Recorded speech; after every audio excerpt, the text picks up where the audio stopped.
आव इन्द्रम् कृमे यथा वाजयन्तः शतक्रतुम् मह्मिष्ठम् सिञ्च इन्दुभिः।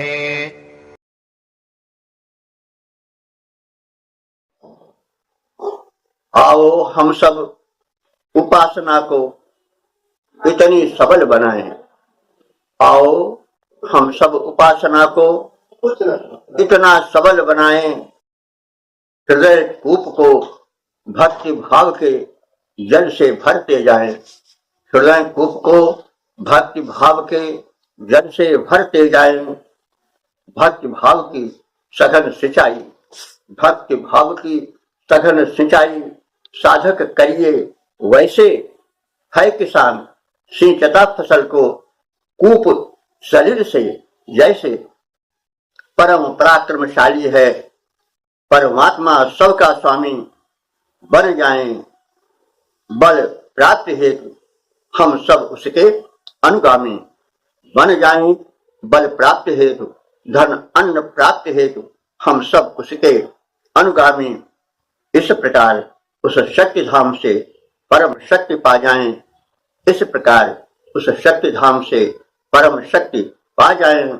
आओ हम सब उपासना को इतना सबल बनाएं, हृदय कूप के भक्ति भाव से, भक्ति भाव के जल से भरते जाएं, जल से भरते जाएं। आओ हम सब उपासना को इतना सबल बनाएं। इंद्र के विषय में यथा समय प्रकाश डाला जाता रहा है। यह देवाधिदेव है और सर्वश्रेष्ठ उपास्य है ऋग्वेद के ऋषियों का। तो इंद्र और सोम का बड़ा घनिष्ठ संबंध बताया गया है। तो इंद्र और सोम का यह घनिष्ठ संबंध क्यों है, इस पर थोड़ा विचार किया जा सकता है। इंद्र जो है वो युद्ध प्रकृति क्षत्रिय प्रकृति देवता है। तो जो वरिष्ठ है क्षत्रिय प्रकृति है उसमें सौम्यता होना आवश्यक है। सोम का सौम्यता से भी संबंध है। वह शीतलता प्रदान करता है और उत्साह भी प्रदान करता है। तो जो वरिष्ठ है या बलाधिपति है या सर्वशक्तिमान है उसमें सौम्यता का होना आवश्यक है, क्योंकि सौम्य भाव रहेगा तभी भक्त उसके समीप सावधान होकर भक्ति पूर्वक जा सकेगा। अन्यथा केवल बल ही बल हो, रोष ही रोष हो, तो उसके समीप गमन से उस प्रकार से संभव नहीं हो पाएगा जैसा सौम्यता के आभास होने पर हो पाता है। तो इसको हमने इस संदर्भ में कहा कि सोम से ही इंद्र का स्तवन प्रारंभ होता है। तो सोम रस्तोइक स्वागत में प्रदान किए जाने वाला दिव्य औषधीय रस है। इसके साथ ही साथ वो सौम्यता का भी प्रतीक है।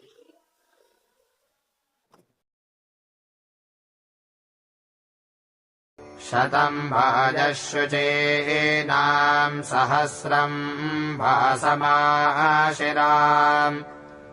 एतु निम्नन्नरीयते।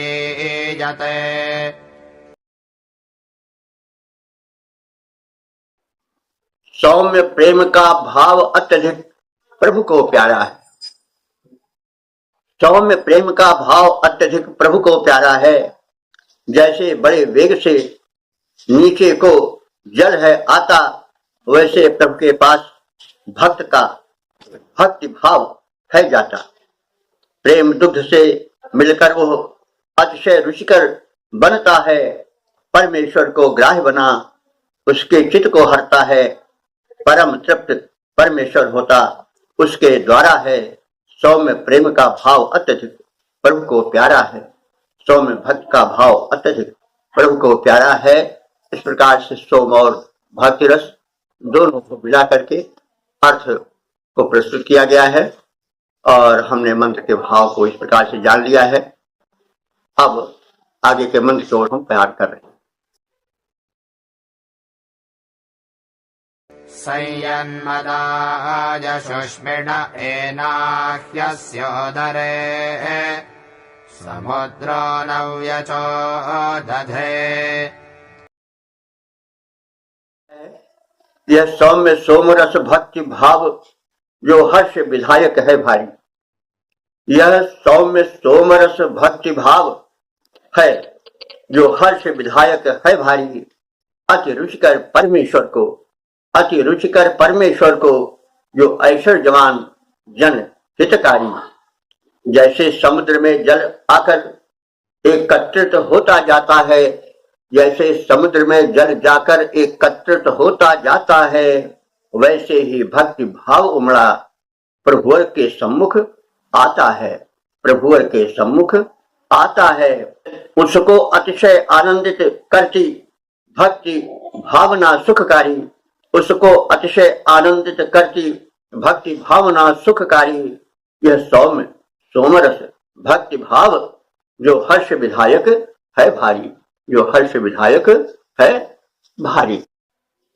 तो अब इसका जो भक्ति प्रकर्ष होगा कि भगवान का उदर जो है वह समुद्रवत हो जाता है। किसके लिए? भक्ति भाव के लिए। कितना भी भक्ति उसे प्रदान करो, लेकिन वो भगवान तो भक्त के भूखे हैं ना, तो भक्ति से उनकी तृप्ति होती नहीं। जैसे जल से समुद्र की तृप्ति नहीं होती, जितना ही जल उसमें जाता है समुद्र उससे कोई अधिक बढ़ता नहीं है। तो समुद्रवत उदर हो जाता है इंद्र का सोमरस पान के लिए, अथवा भक्ति रस पान के लिए भगवान का हृदय समुद्रवत विशाल बन जाता है। वो उससे तृप्त नहीं होते। इस दृष्टिकोण को रख करके हम मंत्र का अर्थ और आशय समझें तो अच्छा होगा। अयमुते समदसि कपोत इव गर्भधिम् वचस्तच्चिन्न ओहसे।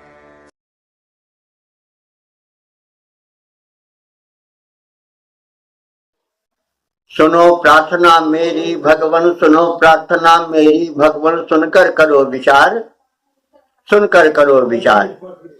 जैसे कलित कपूत गर्भिणी पत्नी के संग रहता, रंच मात्र स्वामी पे न छोड़े, स्नेह सरित में बहता, भक्ति भाव के सोम से जुड़े, वैसे संग रहो तुम, छोड़ो साथन रंच मात्र को, मेरे बने रहो तुम, मेरे बने रहो तुम।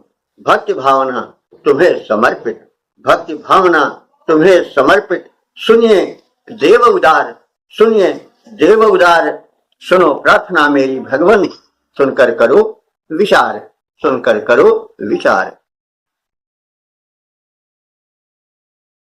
स्तोत्रम् राधानाम् बते गिर्वाहो वीरजस्य ते विभोतिरस्तु सोनृता।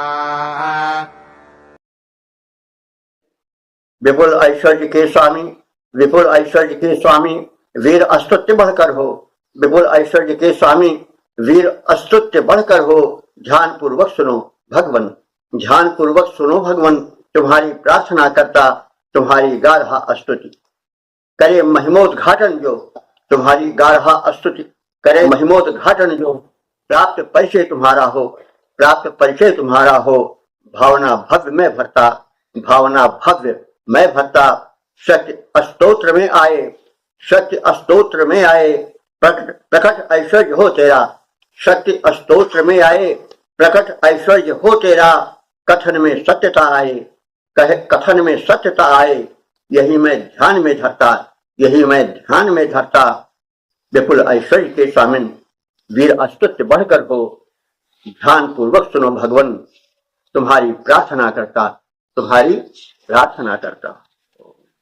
प्रार्थना में बल तभी आता है जबकि भगवान के भगवत्ता का, उनके ऐश्वर्य का विधिवत वर्णन रहता है। तो इसलिए ऋषि संदेश देता है कि प्रार्थना द्वारा इंद्र का अथवा भगवान का विपुल ऐश्वर्य प्रकट किया जाए।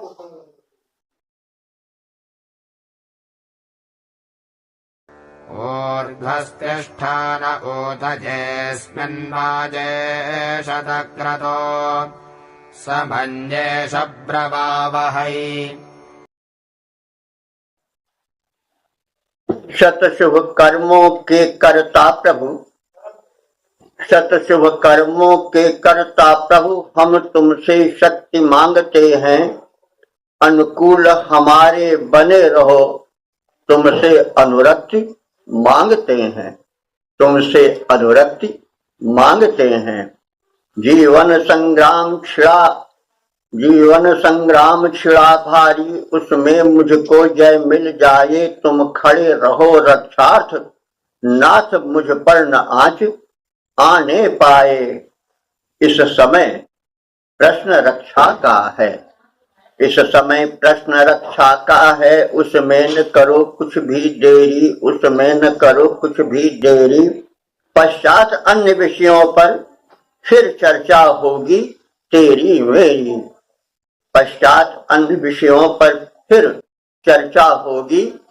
मेरी। अनुरक्षण में संलग्न रहो, संप्रति अभिव्यक्ति मांगते हैं, शतशुभ कर्मों के कर्ता प्रभु, हम तुमसे शक्ति मांगते हैं। इस प्रकार से शक्ति याचना के साथ यह मंत्र अपने समापन को प्राप्त होता है। योगे तपस्तरं वाजे हवामहे, सखाज इंद्र बोधजे। परमेश्वर है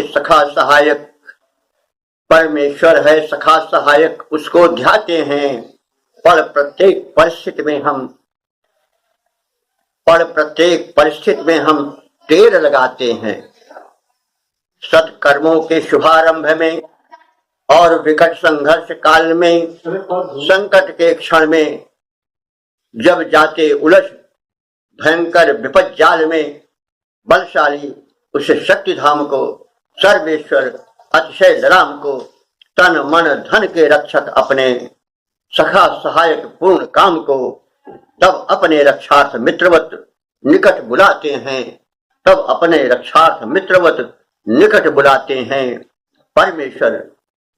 परमेश्वर है सखा सहायक, उसको ध्याते हैं। पर प्रत्येक परिस्थिति में हम टेर लगाते हैं। तो भाव और भक्ति का बड़ा घनिष्ठ संबंध है। नाता जोड़ने के लिए तरह तरह के संबंध जोड़े जाते हैं। संबंध है मित्र का, सेवक स्वामी का, प्रिय और प्रियतमा का, और इस तरह से अनेक संबंध हैं जिनकी व्याख्या बाद में होती रही है पुराणों में। तो शत्रु को भी एक संबंध मान करके उस भाव से भी उस परम शक्ति से नाता जोड़ा जा सकता है, क्योंकि कंस और रावण आदि ने उस परम शक्ति से, जिसको उस युग में कृष्ण या राम कहा गया, उससे शत्रुभाव से ही उसका सानिध्य प्राप्त किया। तो भाव है जब हम किसी भाव से जुड़ जाते हैं तो बार बार हम उसका स्मरण करते हैं। और वो परम शत्रु न किसी की शत्रु है न मित्र है, वो तो कर्मानुसार फल देती रहती है, उसका स्मरण होता रहना चाहिए, ऐसा विद्वानों का मत है। तो वो स्मृति पथ पर बार बार आता रहे, इसके लिए भले ही शत्रु ही भाव की क्यों न योजना हो, क्यों न संबंध हो, वो भी किसी न किसी प्रकार से जुड़ने का एक साधन बन जाता है। तो जुड़ना ही तो भक्ति है। भाव भिन्न भिन्न है, वात्सल्य भाव है, सख्य भाव है, मित्र भाव है, पिता भाव है, माता भाव है, भिन्न भिन्न भाव है।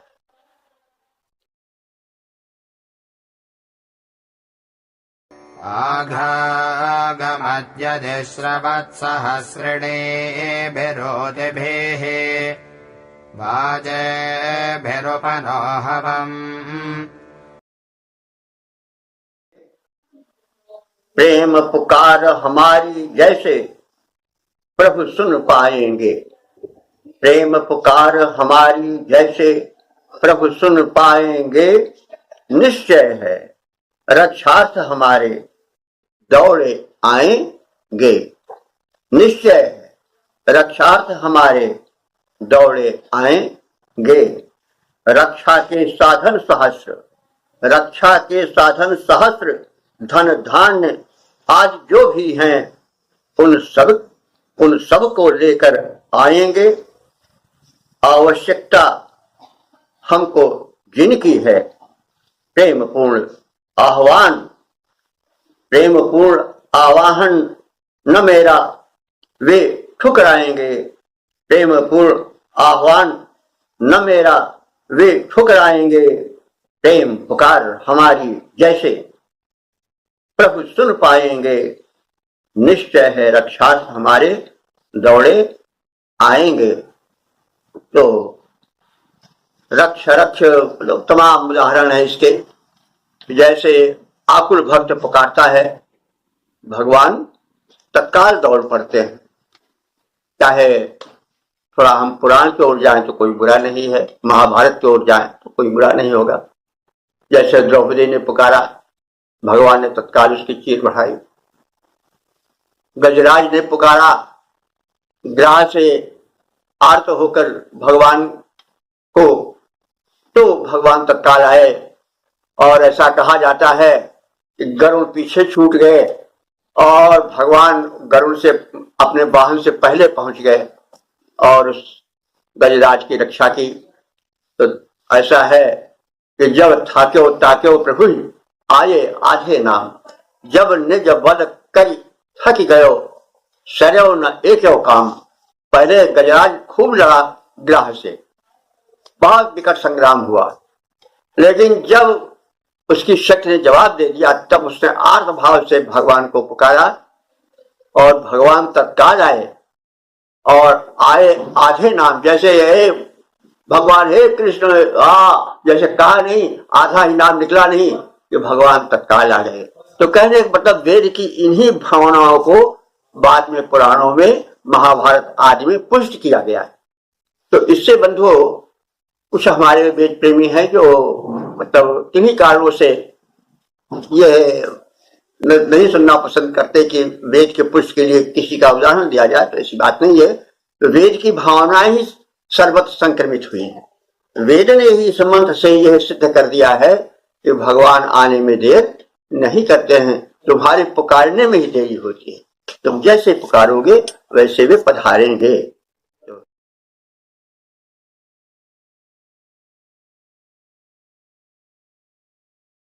अनुप्रत्नस्योखसो हुवेतु विप्रतिन्नरम् यन्ते पूर्वम् प्रीता हुवे। स्वर्ग धाम से वीर इंद्र का करता हूं आवाहन। स्वर्ग धाम से यानी स्वर्ग धाम में रहने वाले इंद्र, ऐसी मान्यता है। स्वर्ग एक लोक है, ऊपर का लोक है। तो स्वर्ग धाम से वीर इंद्र का करता हूं आवाहन, वह उनका प्रिय वास स्थल है सुंदर सुखद सुहावन, जो आवाहन हो जाने पर शीघ्र पहुंच जाते हैं। भक्तों से अनुरोधित वे यज्ञ स्थल पर आते हैं। आए इसके पूर्व पिताश्री का पाकर आवाहन, आए थे इसके पूर्व पिताश्री का सुनकर आवाहन, पाकर उनका आमंत्रण स्वर्ग धाम से वीर इंद्र का करता हूं आवाहन। तो ये नजीर पेश की गई है। स्वाभाविक है कि आदमी किसी से कहता है, नजीर भी पेश होती है। भक्त लोग नजीर भी पेश करते हैं, भगवान आप इनको तारे, इनका उद्धार किया, इनका उद्धार किया। तो हमें भी उसी पंक्ति में खड़ा सकते। तो अब एक प्रश्न यहाँ खड़ा होता है कि भाई पिता तो आजीगर्त थे सुनाशेप के, तो आजीगर्त ने तो 3 पुत्रों में से मझले पुत्र थे, इनको बेच दिया था अपने दरिद्रता के कारण। उस समय मनुष्य बिकते थे, प्रथा थी। तो फिर कैसे? क्योंकि आजीगर्त का किसी विशेष साधक के रूप में तो वर्णन नहीं है। यह सुनाशेप की कथा ऐत्रेय आज ब्राह्मण ग्रंथों में मिलती है। तो उसमें यही उल्लेख है कि दारिद्र्य से पीड़ित ब्राह्मण आजीगर्त ने अपने एक पुत्र को, जिसका नाम सुनाशेप था, एक राजा से 100 गायें लेकर के बेच दिया था। तो फिर पिता ने पुकार की थी। यह बात तो उतनी समझ में नहीं आती है, लेकिन इसका समाधान हम इस रूप में कर सकते हैं कि विश्वामित्र तो एक समर्थ ऋषि थे, मंत्रद्रष्टा थे, सर्वविदित है। तो वे सुनाशेप की प्रतिभा को देख करके उसे अपना दत्तक पुत्र बना लिए थे। इसीलिए सुनाशेप को वैश्वामित्र भी कहा जाता है, देवरात वैश्वामित्र। तो पिता से भी पुत्र का नाम बनता है, ये हम सब जानते हैं। तो दत्तक भी पुत्र ही है, गोद लेते जो ले लिया जाता है वो दत्तक पुत्र हो जाता है। तो यहां पर अगर हम विश्वामित्र को जोड़े तो ज्यादा अच्छा होगा, क्योंकि विश्वामित्र एक समर्थ ऋषि थे, मंत्रद्रष्टा ऋषि थे। तो उन्होंने इंद्र को पुकारा, इंद्र पर मंत्र से अपने भक्ति का, अपने भाव का अभिव्यक्तिकरण किया। तो इसलिए पिता के रूप में अगर हम विश्वामित्र को मान लें तो अच्छा होगा, क्योंकि विश्वामित्र के वह दत्तक पुत्र थे।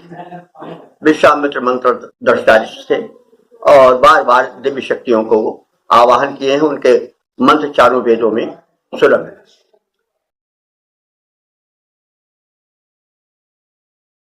तन्त्वा भजं विश्वभाराशा स्महे पुरोहोता सखे वसोजरिद्रभ्यः। हे विश्वेश समग्र विश्व कर्ता तेरा गुणगान प्रभो। हे विश्वेश समग्र विश्व कर्ता तेरा गुणगान प्रभो। तुम हो सबके सखा सहायक, सब में तेरा मान प्रभो। तुम हो सबके सखा सहायक, सब में तेरा मान प्रभो। तुम अनंत ऐश्वर्यों के स्वामी हो अंतर्यामी। तुम अनंत ऐश्वर्यों के स्वामी हो अंतर्यामी। पूर्ण प्रशंसित देव तुम्हारा पूरा जग अनुगामी। स्तोताओं के हितार्थ, अस्तोताओं के हितार्थ दो उनको आशीष दान प्रभो। उनको दो आशीष दान प्रभो। हे विश्वेश समग्र विश्व कर्ता तेरा गुणगान प्रभो। कर्ता तेरा गुणगान प्रभो।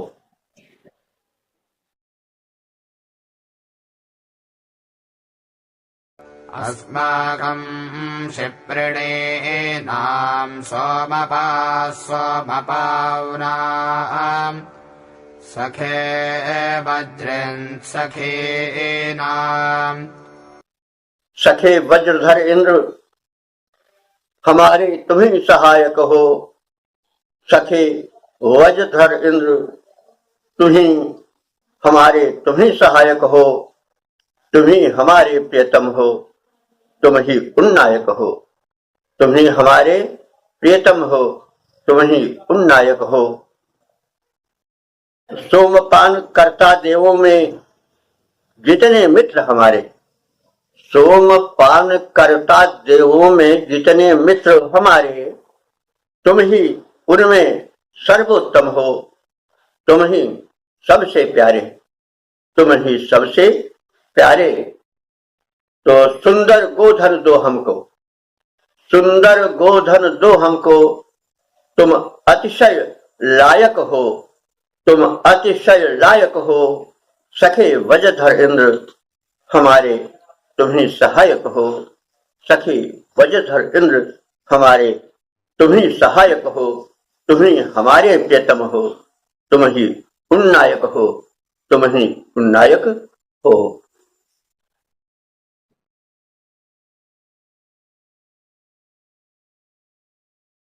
तथा तदस्तु सोमपाः सखे वज्रम् तथा कृणो यथा त उष्मसेष्टये।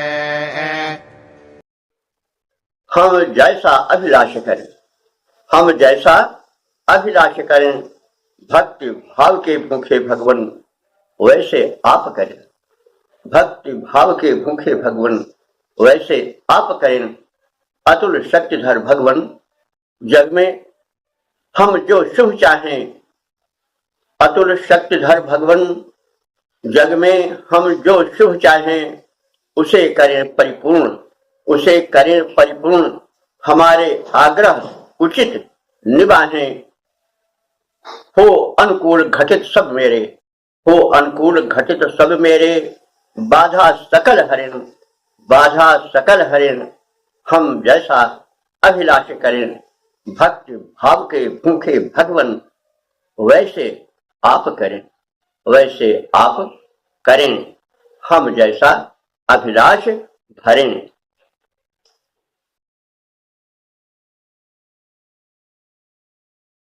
रेवतेर्नः सधमाद इन्द्रे सन्तु विवाजाः क्षुमन्तो याभिर्मदेम।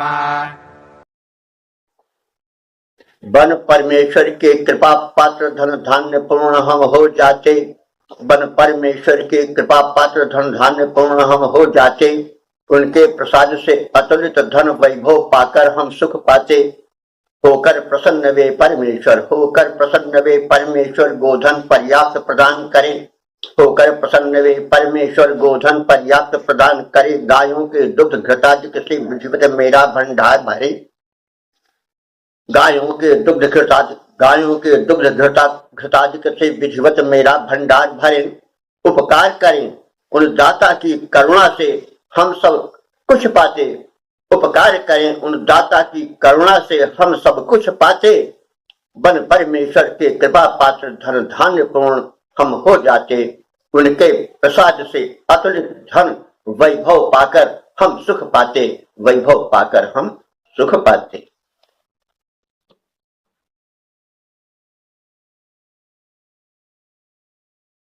आघत्वा पान्मनाप्तस्तोतृभ्यो धृष्णबीजानः ऋणो रक्षन्न चक्रियोः।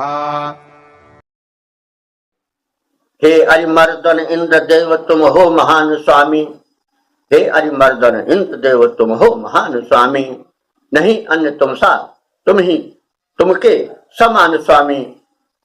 जब प्रभुवर की कृपा दृष्टि निर्जन पर पड़ जाती है, जब प्रभुवर की कृपा दृष्टि निर्जन पर पड़ जाती है, अनायास अस्तोता के ढिग सब संपत्ति आती है। सभी ओर से रथ का पहिया धुर को चूमे जैसे, सभी ओर से रथ का पहिया धुर को चूमे जैसे। चारों ओर उपासक के धन दौलत घूमे वैसे, चारों ओर उपासक के धन दौलत घूमे वैसे। आप स्वतः याचित धन को करते प्रदान स्वामी। आप स्वतः याचित धन को करते प्रदान स्वामी। हे अरिमर्दन इंद्रदेव, तुम हो महान स्वामी, तुम हो महान स्वामी। तुम्हारी कृपा से अस्तोताओं को, उपासकों को उनके द्वारा याचित धन उन तक वैसे ही पहुंच जाता है जैसे कि चक्र धूलि के पास स्वतः पहुंचता रहता है, चक्कर काटता रहता है, धूल एक जगह पर स्थिर रहता है, लेकिन चक्र अपना स्पर्श उसे करता रहता है। तो वैसे ही धन अपने आप अयाचित रूप से जब आपकी कृपा हो जाती है तो आता रहता है। इस बात को तुलसीदास जी ने इस प्रकार से भी मानस में कहा है कि सरिता जल सागर पह जाही, यद्यपि ताहि कामना नहीं, त्यों संपत्ति सुख बिनहि बुलाए, धर्मशील पर जान सुहाए। नदी का जल अपने आप समुद्र को तोड़ा चला जाता है, समुद्र उसे बुलाता नहीं है, ये चाहता है। वैसे जब तुम्हारी कृपा हो जाती है तो धन संपत्तियां दौड़ी अपने आप चली आती हैं, उसको बुलाने की आवश्यकता नहीं पड़ जाती। तो वही सरिता जल सागर पह जाही, यद्यपि ताहि कामना नहीं, क्यों सुख संपत्ति में नहीं बुलाए, धर्मशील पर जान सुहाए। स्वाभाविक रीत से पहुंच जाते हैं। तो आपकी महिमा ऐसी है कि जब कृपा दृष्टि आपकी हो जाती है तो फिर कहना कुछ नहीं पड़ता है। जो कुछ मिलना है, जो कुछ आवश्यकता है, वो अपने आप मिलता जाता है आराधक को, उपासक को, भक्त को। तो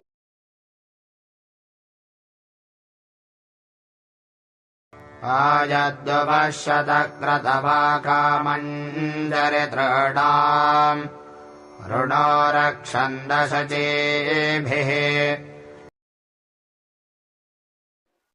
सैकड़ों प्रशंसित कर्म तुम्हारे द्वारा हो जाते हैं, सैकड़ों प्रशंसित कर्म तुम्हारे द्वारा हो जाते हैं।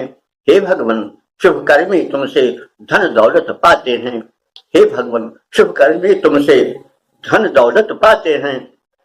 जैसे रथ की चाल धुरी को गति देती जाती, जैसे रथ की चाल धुरी को गति देती जाती, वैसे तेरी कृपा भक्त को वैभववान बनाती, वैसे तेरी कृपा भक्त को वैभववान बनाती। तृप्त उपासक देव प्रवर तेरे गुण गाते हैं, तृप्त उपासक देव प्रवर तेरे गुण गाते हैं। सैकड़ों प्रशंसित कर्म तुम्हारे द्वारा हो जाते हैं, हे भगवान शुभ कर्मी तुमसे धन दौलत पाते हैं, धन दौलत पाते हैं। शश्वदिन्द्रः पृथद्भिर्द्विगाजनानदद्भिः शाश्वसद्भिर्धनानि सना हिरण्यरथम् दंसनाभान् सनः सनिता सनजे सनोदात्। है इंद्र देव दाता महान, है इंद्र देव दाता महान, हम सबको धनी बनाने का भरते रहते अनुदिन विधान, करते रहते अनुदिन विधान। उनके गतिशील अश्वहीन करती विश्वास भरते रहते ये इंद्रदेव, उनके द्वारा अरिविजय सदा करते रहते। अरि से धन छीन उपासक को सोने का रथ करते प्रदान, सोने का रथ करते प्रदान, है इंद्रदेव दाता महान। इसको हम इस प्रकार से भी छंदोवत करके सुन सकते हैं।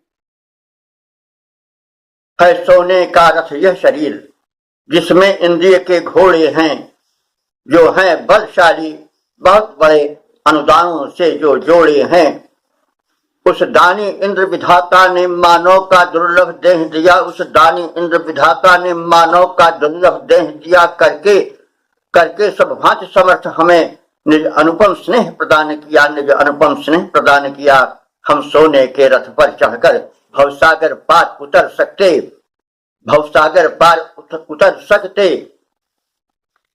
अश्व जीवन के प्याले में हम अमृत रस को भर सकते।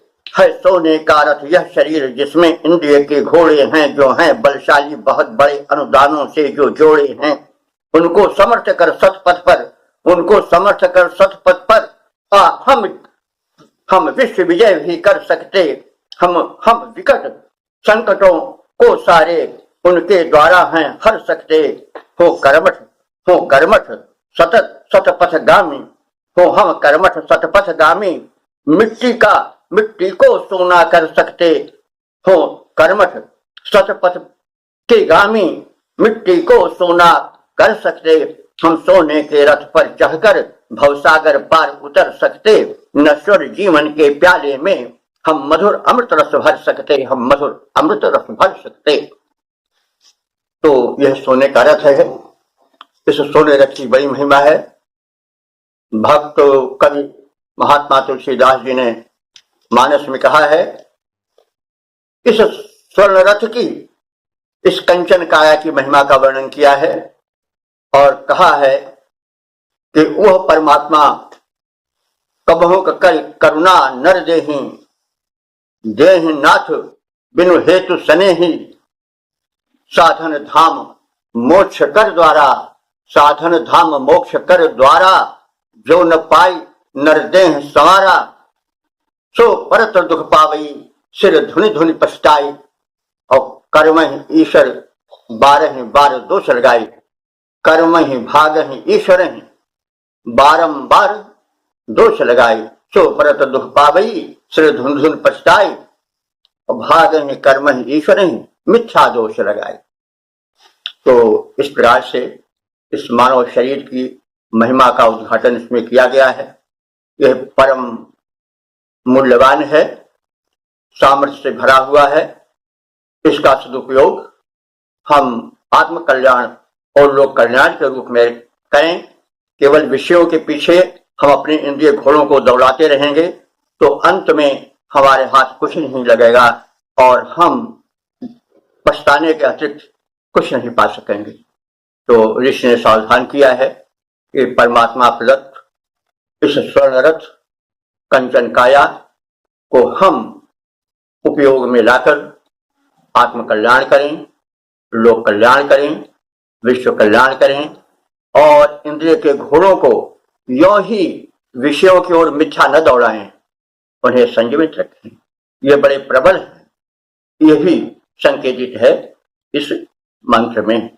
तो ऋषि ने इस दिव्य संदेश के द्वारा हमें सावधान किया है और मानव शरीर की महत्ता का, गुणवत्ता का और उसके उपयोग की ओर निर्दिष्ट किया है।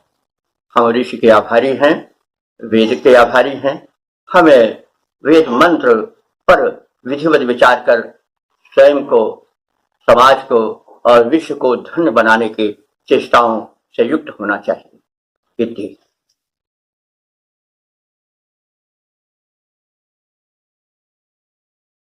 आश्विनावश्वावत्येषाजातं शवेरजा गोमद्दस्रा हिरण्यवत। अश्विनी कुमारो आओ तुम, अश्विनी कुमारो आओ तुम, बलवान अश्व के साथ साथ अति पुष्ट अन्न धन लाओ तुम, अति पुष्ट अन्न धन लाओ तुम दोनों हो बलवान बड़े, तुम दोनों हो बलवान बड़े, अरिक्षय कर देते खड़े खड़े गोधन कंचन के द्वारा, अब हमको धनवान बनाओ तुम, अश्विनी कुमारो आओ तुम, अश्विनी कुमारो आओ तुम, बलवान अश्व के साथ साथ अति पुष्ट अन्न धन लाओ तुम, अति पुष्ट अन्न धन लाओ तुम। तो वैद्य का कर्तव्य पुष्ट अन्न को, रोगी को सलाह देने का कार्य भी करना चाहिए। केवल औषध लेकर कहीं संतुष्ट नहीं हो जाना चाहिए। जैसा कि आज देखा जाता है, लोग रोग सुने वैद्य लोग दवा दे दिए लेकिन जीवन शैली नहीं बताते, इसलिए रोग निरंतर बढ़ते जा रहे हैं। वैदिक ऋषि ने बहुत पहले संदेश दे दिया है कि वैद्य में आहार विहार के प्रति भी सजग होना चाहिए और जो शरणागत रोगी है, रोगी शरणागत है, शरणागत रोगी है, उसे आहार विहार की ओर भी सचेत करना चाहिए और औषधि जो यथायोग्य हो, जो यथेष्ट हो, उसे तो प्रदान ही करना चाहिए।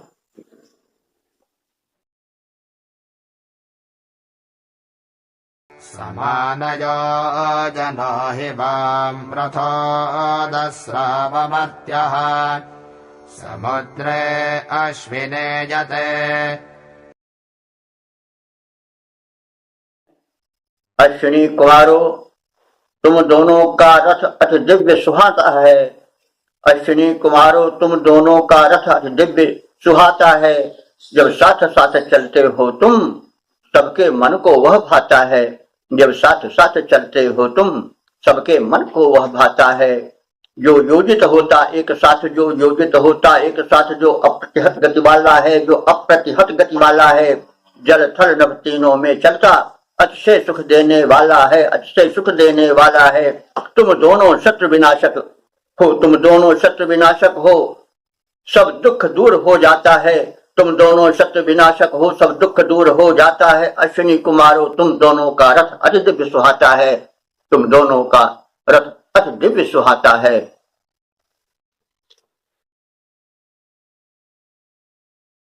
न्या अघ्यस्य मूर्धन चक्रं रथस्य ये मथुः परिद्यामन्यदीयते।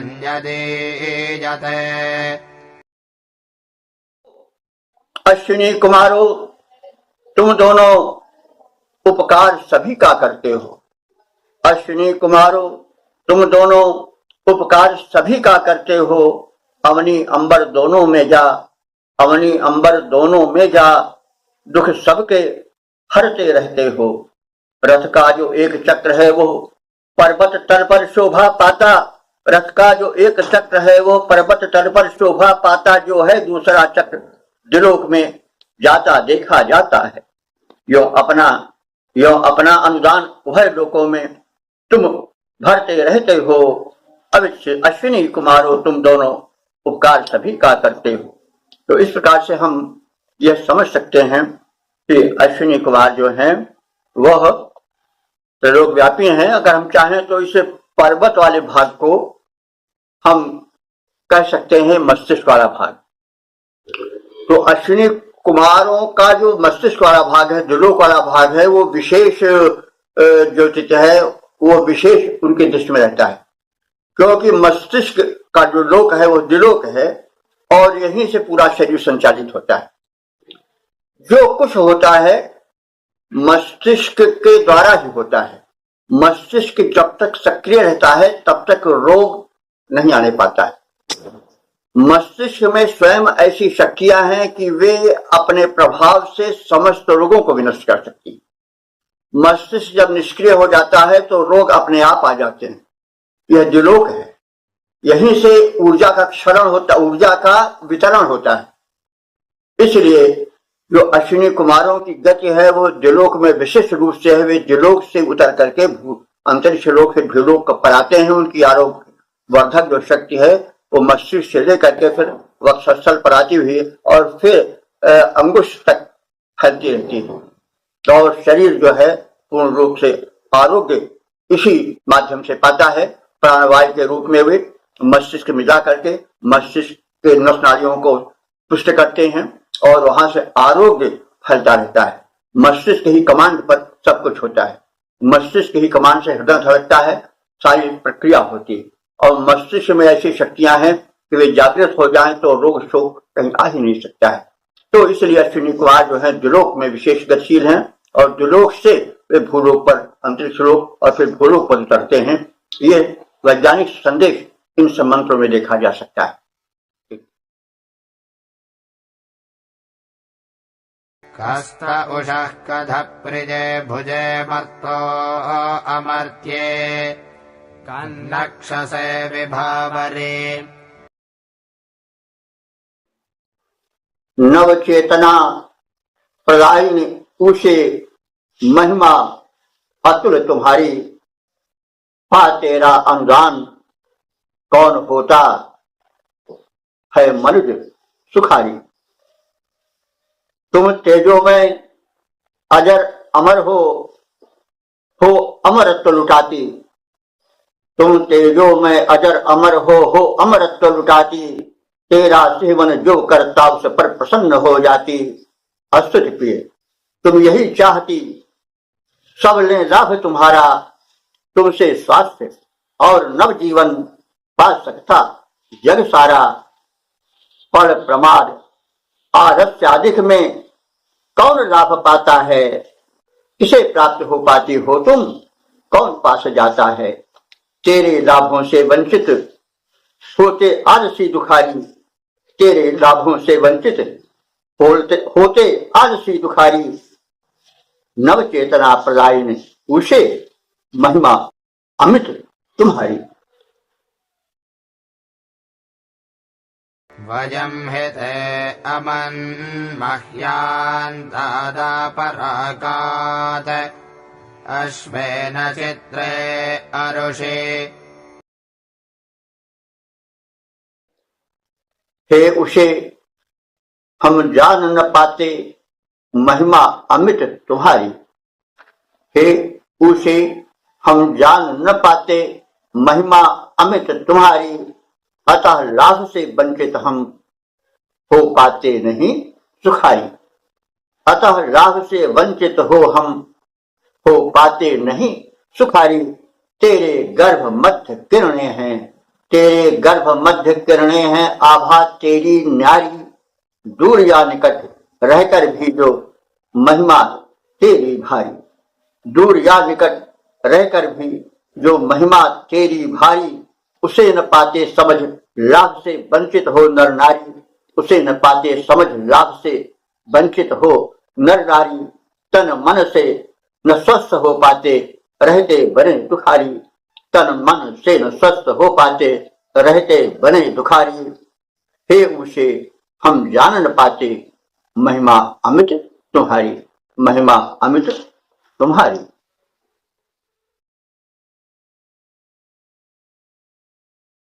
त्वन्त्यभिरागहिवाजेभिर्द्वहितर्दिवः अस्मे रजिन्निधारया। तुम हो स्वर्ग लोक की पुत्री, हे उसे यहाँ पर आ जाओ। हमको तन मन धन इन तीनों द्वारा संपन्न बना जाओ। आओ दिव्य बलों को लेकर धरती पर छा जाओ। अपने बृहदंचल से उसे तुम सौभाग्य लुटाओ। अपने बृहदंचल से उसे तुम सौभाग्य लुटाओ। हमें करो संपन्न चतुर्दिक, हमें करो संपन्न चतुर्दिक। निज वैभव बरसाओ, निज वैभव बरसाओ। तुम हो स्वर्ग लोक की पुत्री, हे उसे यहाँ पर आ जाओ, हे उसे यहाँ पर आ जाओ। तो इस प्रकार से हमने इस सूक्त के सभी मंत्रों की व्याख्या सुन ली है। अब इस सूक्त का संक्षिप्त परिचय भी जान लें। इस 30वें सूक्त में 22 मंत्र हैं। इस सूक्त के 22 मंत्रों में 3 देवता हैं, इंद्र, अश्विनी कुमार और उषा। इंद्र का अस्तमन प्रारंभ के 16 मंत्रों में हुआ है। पश्चात 3 मंत्रों में अश्विनी कुमारों का और अंतिम 3 मंत्रों में उषा का हुआ है। तो इंद्र के विषय में अधिक कहने की आवश्यकता नहीं है। इंद्र के विषय में हम चिर परिचित हो चुके हैं। वो देवाधिदेव है, वो शक्ति जो कि ब्रह्मांड की सर्वोच्च सत्ता के रूप में अधिष्ठित है। उसे ऋग्वेद के ऋषियों ने इंद्र कहा है। बाद में विकास होता है, वैसे जैसे पहले भी कहा जा चुका है, शक्ति का कोई न नाम होता है न रूप होता है। वो एक एनर्जी है, पावर है। लेकिन व्यवहार के लिए हम नामित करते हैं। समय के प्रवाह में उस शक्ति के हम भिन्न भिन्न नाम देते रहे हैं। कभी इंद्र, कभी वरुण, कभी रुद्र, कभी विष्णु, कभी राम, कभी कृष्ण, कभी बुद्ध, कभी शिव, कभी काली, कहीं पर राम, कहीं पर रहीम, कहीं पर गॉड रूप में वही शक्ति है। ये तो दृष्टिकोण की हीनता के कारण, संकुचित होने के कारण भेदभाव पैदा हो गया है। शक्ति तो सबकी है, नाम बदल देने से रूप नहीं बदलता है। आम को चाहे मैंगो कहो, आम कहो, रसाल कहो, लेकिन आम का रूप तो नहीं बदलेगा। किसी को किसी भी नाम से संबोधित करो, सूर्य को कुछ कह दो, आफताब कह दो, सूर्य कह दो, भास्कर कह दो, सन कह दो, लेकिन सूर्य तो वही रहेगा। लेकिन ये भ्रम पैदा हो जाता है, लोग एक विषय में झगड़ा पैदा कर लेते हैं, यह तो हमारा है, यह तो तुम्हारा है, ये हमारा ईश्वर अलग है, हमारा गॉड अलग है, हमारा अल्लाह अलग है, तुम्हारे अलग हैं, और एक दूसरे को मनाने की चेष्टा में तलवारें भी निकाल देते हैं। धर्म के नाम पर खून भी खूब बहा। कुछ वर्ग तो बड़े ही इस मामले में, जिसको कह सकते हैं अनुदार होते हैं, वो सुनना ही नहीं चाहते किसी दूसरे को। हमारा ही ईश्वर सही है, तुम सब गलत हो, हमारे ईश्वर को नहीं मानोगे तो तुम पापी या काफी कहे जाओगे। तो ये सब संकुचित दृष्टिकोण का परिणाम है, जैसे कि मानव को त्यागना होगा। हम लोग बहुत आगे बढ़ चुके हैं। अब हमें इस छोटे से सरसों के समान आकार वाली धरती को इस व्यापक ब्रह्मांड में रख करके देखना होगा। हम अंतर्ग्रही बने, मंगल आदि अनंत ग्रहों में विचरण करें, न कि ये छोटी छोटी बातों को लेकर के लड़ झगड़ करके अपनी ऊर्जा को नष्ट करें, स्वयं मिटे और दूसरे को मिटाने के लिए कमर कसें। तो ऋग्वेद का ऋषि बड़े व्यापक दृष्टिकोण वाला है और वो बड़ा व्यापक संदेश देता है। और संसार के जितनी विचारधाराएं हैं, सबका मूल स्रोत ऋग्वेद है। इंद्र से इस सूक्त में जो प्रथम 16 मंत्रों में व्याख्या की गई है, उसमें उसे भक्ति रूपी सोमरस प्रस्तुत किया गया है। अनुरोध किया गया है कि वो भक्ति रूपी सोमरस का प्रेमी है, उसे ग्रहण करे और शक्ति दे हम सब उपासकों को। क्योंकि शक्ति जब तक नहीं मिलती है तब तक व्यक्ति शव रहता है। शक्ति ही से वो महान बनता है, चाहे वो कैसी भी शक्ति हो। शक्ति धन की भी होती है, पद की भी होती है, शील की भी होती है, आचरण की भी होती है। शक्तियां विभिन्न बटी हुई हैं तरह तरह से।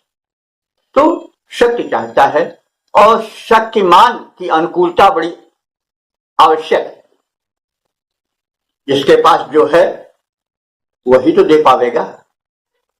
तो सर्वशक्तिमान जो है वह इंद्र है। यहां इंद्र माना गया है, कोई किसी को भी मान सकता है, लेकिन भेद नहीं होना चाहिए। तो उस शक्तिमान से शक्ति मांगी गई है, क्योंकि कहा गया है जो खुदा मेहरबान तो मच्छर भी पहलवान। तो भाई बिना मेहरबान हुए शक्ति नहीं मिल सकती। इसलिए इंद्र से शक्ति की याचना की गई है, अनुकूलता की याचना की गई। अनुकूलता ही प्रदान का पथ प्रशस्त करती है। तो अब इंद्र के 16 मंत्रों में जो उसके गुण धर्मों का कथन किया गया है, उसे शक्ति और अनुकूलता याचना की गई है। इसके पश्चात 3 मंत्रों में अश्विनी कुमारों को अस्तुत का विषय बनाया गया है। तो अश्विनी कुमार देव भिषज हैं, देव वैद्य हैं, वे दो रहते हैं। दो से रहने का मतलब हुआ और एक ही रथ पर चलते हैं, तो इसका मतलब यह हुआ कि वैद्य का जो व्यक्तित्व है दो रूपों में बटा रहता है। एक तो वो स्वास्थ्य के नियमों को बताता है, खान पान आहार विहार को बताता है, और उसके पश्चात यदि किन्हीं कारणों से रोग आता है तो उसके लिए उपयुक्त औषधि प्रदान करता है। यह होना चाहिए वैद्य में गुण। आज इसका अभाव हो गया है। वैद्य केवल दवा देते हैं, डॉक्टर केवल दवा देते हैं, खासतौर से जो एलोपैथिक सिस्टम है यह इस मामले में बड़ा पिछड़ा है। वो तमाम दवाएं भरकर दे देगा, तरह तरह के कैप्सूल कोई न कोई तो लगवे करेगी, लेकिन उसका जो प्रभाव शरीर में पड़ता है बड़ा विपरीत पड़ता है। तो ऋग्वेद यह संदेश देता है अश्विनी कुमारों के माध्यम से कि वैद्य को केवल दवा देकर ही नहीं संतोष होना चाहिए, क्योंकि prevention is better than cure. दवा से अच्छा है कि परहेज, प्रिवेंशन। तो डॉक्टर को या वैद्य को जीवन शैली से भी परिचय कराना चाहिए कि भाई यह दवा ही नहीं पर्याप्त है, तुम अपने जीवन शैली में परिवर्तन करो। और फिर भी यदि रोग बना रह जाता है आहार विहार के पश्चात भी, तो ठीक है, यह औषध भी लो। तो इस प्रकार से जो दो अश्विनी कुमार हैं, इसका तात्पर्य हुआ कि एक ही वैद्य के दो गुणों का, दो व्यक्तित्वों का साथ होना, और दोनों एक रथ पर चलते हैं। इसका मतलब हुआ कि दोनों साथ साथ व्यक्तित्व जुड़ा होता है। नहीं, व्यक्ति और व्यक्तित्व अलग नहीं होते, व्यक्तित्व में विशेषताएं अलग अलग हो सकती हैं। तो वैद्य के व्यक्तित्व की जो विशेषताएं हैं और दोनों एक ही में समाहित हैं। तो इस प्रकार से जो तीन मंत्र हैं वे 17, 18, 19 ये अश्विनी कुमारों को समर्पित हैं, और 20, 21, 22 ये तीन मंत्र उषा को समर्पित हैं। उषा और अश्विनी कुमारों का साथ बताया गया है। यानी उषा जो है वो ब्राह्म वेला है, ब्राह्म मुहूर्त है, और प्रातः काल जो उषा अनुदान लेकर आती है। नहीं कहा नहीं गया कोई स्वर्ग की पुत्री है, दिलोक की पुत्री है, तो दिलोक का अनुदान क्या है? स्वास्थ्य, संपत्ति आदि, तो वो लेकर आती। तो भाई कोई चीज बटेगी, उस समय जब कोई सोता रहेगा तो कैसे वो पा सकेगा? जो जागेगा वही तो पाएगा, जो सोएगा वो खोएगा, जो जागेगा वो पागेगा। तो इसलिए उषा का अनुदान जो सुख, संपत्ति और स्वास्थ्य के रूप में है, शक्ति के रूप में है, वो उन्हीं को प्राप्त होगा जो उषा काल की प्रतीक्षा में उसके अनुदानों के लिए लालायित रहेंगे और उसके गुणधर्मों का कथन करेंगे। तो इस प्रकार से उषा संबंधित जो तीन मंत्र हैं उसमें उषा काल का महत्व, उसका मानवीकरण, उसके अनुदानों का चित्रण है। और यह संदेश दिया गया है कि व्यक्ति उषा के अनुदानों को तभी पा सकता है जब वो उषा से प्रेम करे। प्रेम करने का मतलब हुआ कि उसके निकट आवे, उसके आने का स्वागत करे। कोई अतिथि आया है और हम खर्राटे खींचते रहें तो अतिथि का प्रसन्न होगा, अतिथि का अपने आशीर्वाद को, अपने सुख संपत्ति को, अपनी शुभकांक्षा को उसको देगा? कदापि नहीं देगा। तो इसलिए ऋषि संदेश दे रहा है कि व्यक्ति को ब्राह्म मुहूर्त में उठना चाहिए। उसी से प्रभावित अंग्रेजी साहित्य में भी ये बात कही गई है, early to bed and early to rise makes healthy wealthy and wise. तो एक बात और थोड़ा इंद्र के विषय में हमें कहना है। इस सूक्त के चौथे मंत्र में यह कहा गया है कि हे इंद्रदेव, जैसे कपोती जब गर्भिणी रहती है तो कपोत बड़ी रखवाली उसकी करता है, सुरक्षा करता है। कपोत और कपोती का प्रेम बड़ा अटूट होता है। तो